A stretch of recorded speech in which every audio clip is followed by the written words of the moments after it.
Aš svajoju apie laisvą švietimo sistemą, kuri būtų individuali kiekvienam mokiniui ir neaugintų universalo.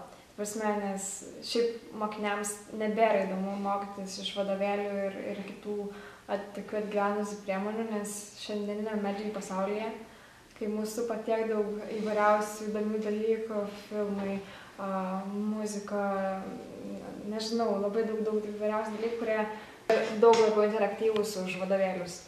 Taigi aš svajoju, kad kiekvienam mokiniui būtų įdomu mokykloje, kad jisai norėtų eiti, nes dabar toks užsiblokavimas nuo tos senos švietimo sistemos, nes mokiniai tiesiog nebėra motyvuoti, jiems nebėra įdomu mokytis tokiamis priemonėmis, kuriamis mokėmės per 20 metų.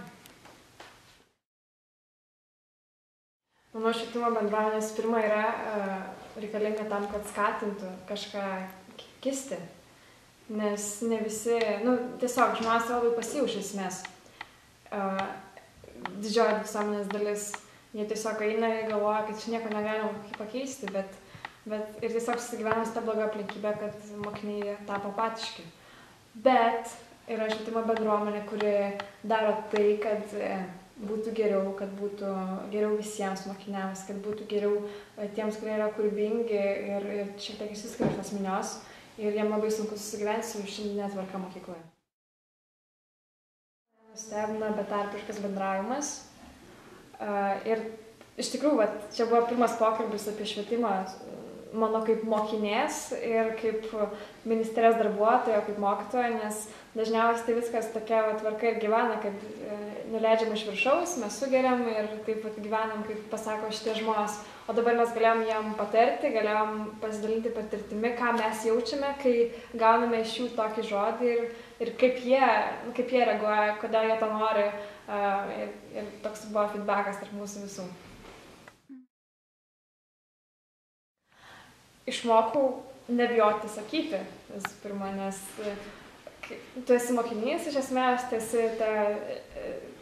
esi svarbiausias iš esmės, nes dėl tavęs vyksta visas švietimas, bet tu turi mažiausiai žodžio, kaip keisti, nes tai daro vyresni, protingesni žmonės.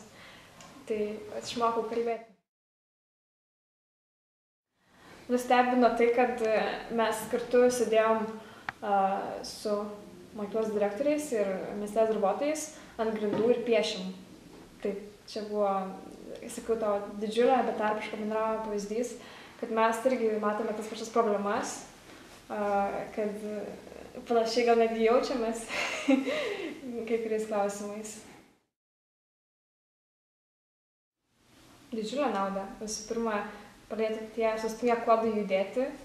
Ir manau, kad anksčiau ar vėliau turėsim švietimą tokį, apie kurį mes kalbam. Švietimas taps laisvas, tai išeis iš mokyklos rėmų.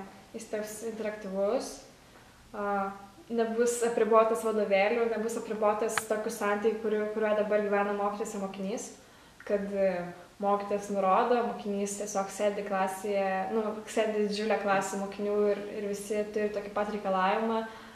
Manau, keis netgi galbūt egzaminų vertinimas ir bus atsižvelgiama į pačią mokinio asmeninės savybės, kaip jo motyvacija, kaip jo komunikabilumas.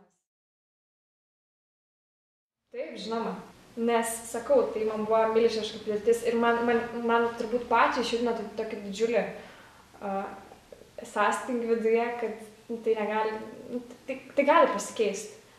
Pokyčių reikia ne vien man, ne vien mokiniams, kurie dabar protestuoja, bet pokyčių nori ir mokytojai, ir aukštesni darbuotojai, kurie atsakingi už švietimo sistemą Lietuvoje.